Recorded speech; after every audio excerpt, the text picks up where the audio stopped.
Hey YouTube, today I'm doing a special video for Ohio State 634, one of my subscribers who's been real active with my channel. If you haven't checked out his channel, make sure you do. I will annotate a link. What I wanted to do for him, he asked in my SV2B survival vest video, what did I carry for a pocket survival kit? Could I make a video on that? And here you go, my friend. This is the pocket survival kit that I carry. I did a version of this on 2 Yanks and a Kiwi, but that was months ago, and I've updated the kit since then.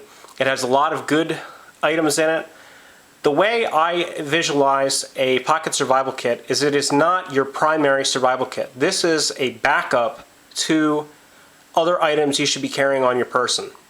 You should already have a fire steel and water purification tablets or a way to purify water. You should already have a multi-tool. You should already have a compass. You should already have these items on yourself. If you're space and weight limited, Pocket Survival Kit is a great way to go, and I just carry this as an EDC item. But at the same point, you want to make sure that it is your backup, not your primary kit, because that's not, in my mind, what it's designed to be. This is a 1 ounce tin. This is, I believe it's about a 1 ounce. It's smaller than the 2 ounce tobacco tins that the standard SAS Survival Kit and the Best Glide Aviation Survival Kits and all those are made from. They're the larger tins, they're about this big. But this is a small compact kit. It's an Altoids tin. So let's pop the cover, and this thing is packed with features. Right off the bat, in the lid we've got fishing equipment. We've got 10 very small hooks. We've got some more small hooks.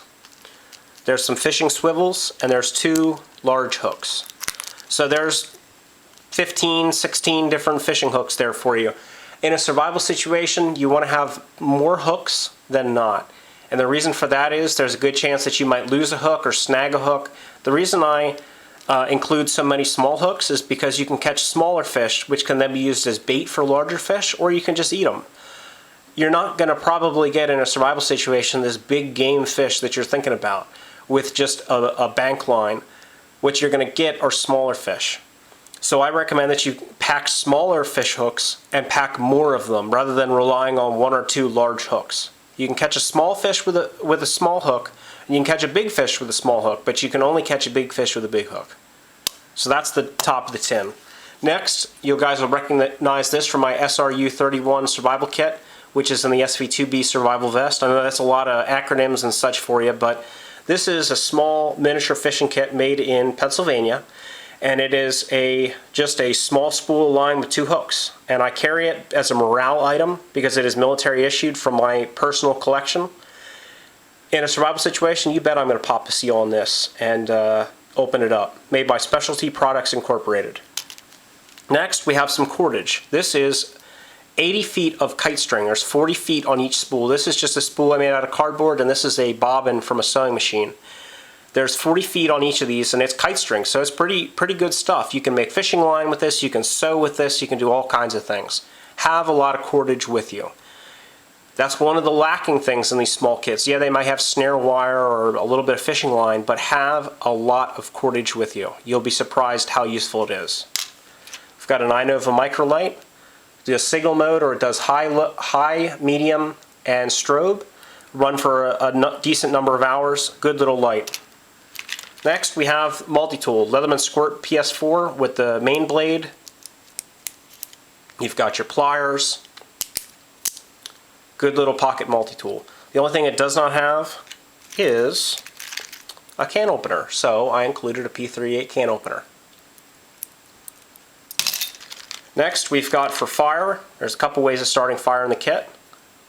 I guess 2 main ones. This is a Sparklite Adventure Medical Kits with 4 tinder quicks and a cotton ball soaked in Vaseline. These will burn for several minutes, get your fire started. Good thing to have. Next, for snare wire, we've got 2 rolls of picture wire. Each one of these is maybe 4 or 5 feet long. Good stuff to have. It's braided, so it will take more strain. You could also include brass snare wire. Some pocket kits that I have brass wire in them. Some have picture wire, some have both. This one just has picture wire in it. Next, we've got Strike Anywhere matches. There's 10 of these in here, and we'll dig the rest of those out in a minute. But next, will be my button compasses. I have two. You probably wonder why two. That is because, and I showed this in a previous video, I have never had button compasses that have not eventually failed on me. See the air bubble in this one? Just like this one doesn't point north.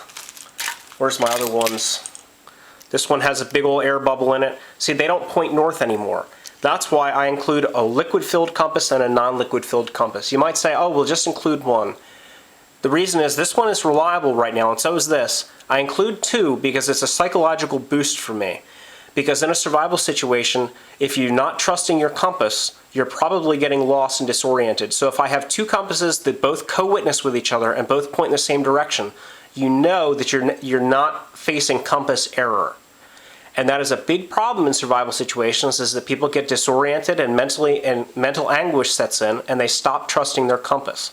Bad, bad thing to do. Have two compasses so that you can be assured that they are both working reliably. Got a small pack of safety pins. There's 5 safety pins here. A small pencil. This is just a golf pencil that's been shaved down. Let's just dump the rest out here. So we've got 10 Strike Anywhere matches. I finally was able to find them in my area. 2 sewing needles, one with a small eye that's very sharp, and then a much coarser needle with a very large eye. And this will take the kite string, no problem. It'll also take gutted 550 cord, paracord. It'll take any sort of large coarse material. Next, these are kind of interesting. These are actually an aluminum can, just a soda can that I cut down and polished to make fishing spoons. And they're very lightweight and compact. And I have 4 of those in there that I can use as spoons. And I also have 1 small treble hook with a spoon attached to it. Treble hooks is going to be a good way for you to catch fish because it's better for them to grab onto, and as you can see, it's a very small hook. I have 4 Aleve tablets for painkiller, 3 metal eyelets that could be used to construct a fishing rod. You could use these to anchor stuff. You could use these in constructing traps and snares. They're just a multi-purpose item that I like to have. We've got 2 inline fishing sinkers and 1 egg sinker. And there should be 1 more of these. We'll find it. Here it is. 2 pieces of dehydrated fishing bait. These are out of a U.S. military issued speed hook fishing kit. And what they are is they're crayfish and scented. And you put them in water and they balloon up to about the size of an airsoft BB. And you can stick to about 6 millimeters. You can stick your fish hook through them. And they work as bait. They give off a chemical scent that attracts the fish. So I include 2 of those. And of course you could always dig for worms, so there's no problems with bait. I've got a condom and 4 Catadin MicroPure MP1 tablets. Condom will hold up to 1 liter of water, about a quart of water. You put it inside a sock and you've got yourself an impromptu water container. And then each one of these MicroPure tablets will do 1 liter of water. Small package of Blistex for fire starting or for taking care of chapped lips. Got a large Band-Aid. They could be cut into strips if you had to. This is a extra striker for the Strike Anywhere matches, but it'll also do non-Strike Anywhere matches. So that if you ran out of these, but you had other matches, this will also do REI and other stormproof matches. It will work for all of those. So it's a good striker. Then I have a small thing of steri strips. The best thing for closing wounds, in my opinion. Far beats butterfly closures. And all they are is a special little adhesive strip. So I have 2 steri strips on there. And then last but not least, 2 energy sheets. These could give you a boost in a survival situation if you had to hike all night or get out somewhere, you didn't have any food. These are low calorie, probably no calorie, so they're not going to take a lot of water to digest, but it gives you that caffeine boost. Now, I don't recommend using energy supplements because it can cause nervousness and other problems, but in a survival situation, I like to have them with me. So that's everything in the kit. You can see there's a lot of items. Then you have the tin itself, and I have a little bit of tape on the back, and I also have a little lanyard loop here that's taped down so that you could hang this from something if you needed to. Sometimes if I'm carrying this inside a pack, I'll take this lanyard loop, and I'll show you guys. It's just taped down, but it's just a loop, a heavy plastic loop that you could put a lanyard through with a little bit of Gorilla Tape on the back. People say, oh, well, you can cook in the tin. Not really. You'd be surprised how quickly you'll burn these tins up. I've put them out back on the fire before, and the coating has started to come off. They're not that sturdy. Could you boil water in it? Yes. Many times, probably not. But you could cook on it, you could cook on the lid, you could fry up a little bit of meat or whatever you had to do with it. But mostly, for water purification, water disinfection, you're going to be dealing with the condom and the water purification tablets. So that's the kit. So again, check out my buddy Ohio State 634. This is the other pocket survival kit I carry. This is my backup kit. This is the one that rides in my bug out bag, and sometimes it's a lot smaller than the other tin, but it just has a few items in it, and I'll just show you real quick. We've got a wire saw, and I forgot to show, I also carry a wire saw in my pocket along with this kit because it does not fit inside. But this one does. You've got a wire saw, got a small Camillus pocket knife with 2 blades. We've got a miniature photon light, small fishing kit, got a whistle, got a tea light candle, strike anywhere matches, a button compass, some brass snare wire. Like I said, some of my kits have brass in them, and this one also has picture wire.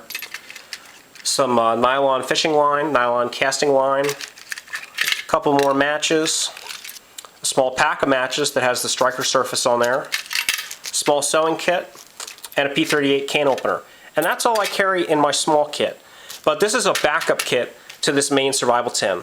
P226 Nut commented on my bug out bag video, and he said, you carry a lot of redundant stuff, like for dealing with water. He said, if you carry 2, you should probably have enough. And I said, well, the thing for me is, I don't know if I'm going to be traveling alone. If I'm hiking in a survival situation, my guess is that, knowing most of the people that I hike with, they're probably not as prepared as they should be. So having an extra knife, and having an extra wire saw, an extra snare wire, and an extra compass, this allows me to split my kit. If I'm hiking with a friend and they're not equipped in a survival situation, they can take this survival tin and use it themselves. Or if I'm in a situation in like a bug out scenario and I'm traveling with other people in the car and they're not equipped, again, I have a second kit that has some other options in it that my other kit does not have. So, like the candle, this will burn for 2 to 3 hours. It's a half-size tea light. But this kit gives you options, and for the size that 2 tins take up, most people waste a space like that.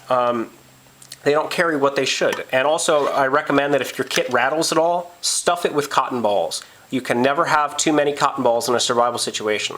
They won't burn as long as ones that have Vaseline on them, but they make great fire tinder as long as you keep them dry. And once you get your tins ready, wrap them with electrical tape. I use red electrical tape like you can see in the lid here. But that's basically the kits. Those are the 2 pocket survival tins that I use. I am going to be getting in the next week or 2 a genuine British BCB survival tin, the combat survival tin, and hopefully in the near future the Best Glide ASE survival tin as well.